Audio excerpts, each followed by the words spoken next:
नोटबंदी पर supreme court के फैसले की समीक्षा के लिए रविवार 5 फरवरी को शीर्ष अदालत में एक पुनर्विचार याचिका रिव्यू पिटीशन दाखिल की गई।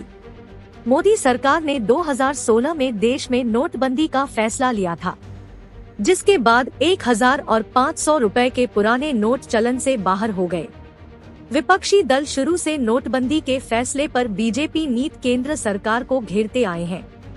पिछले महीने 2 जनवरी नोटबंदी को लेकर सुप्रीम कोर्ट ने एक अहम फैसला दिया था।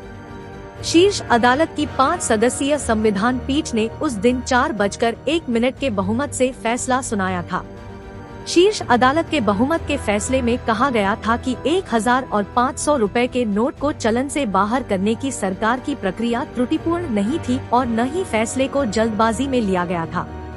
समाचार एजेंसी पीटीआई के मुताबिक पुनर्विचार याचिका एक वकील एमएल शर्मा ने दायर की है। शर्मा उन 58 याचिकाकर्ताओं में से एक है जिन्होंने 8 नवंबर 2016 को नोटबंदी की घोषणा होने के बाद सरकार के फैसले को सुप्रीम कोर्ट में चुनौती दी थी। रविवार को पुनर्विचार याचिका दाखिल करते हुए शर्मा ने दलील दी कि संविधान पीठ ने विभिन्न याचिकाओं पर फैसला देते वक्त उनकी लिखित दलीलों पर विचार नहीं किया, इस वजह से उचित न्याय नहीं हो सका। याचिकाकर्ता शर्मा ने कहा कि इसलिए नोटबंदी संबंधित शीर्ष अदालत के फैसले की समीक्षा के लिए अनुरोध किया है।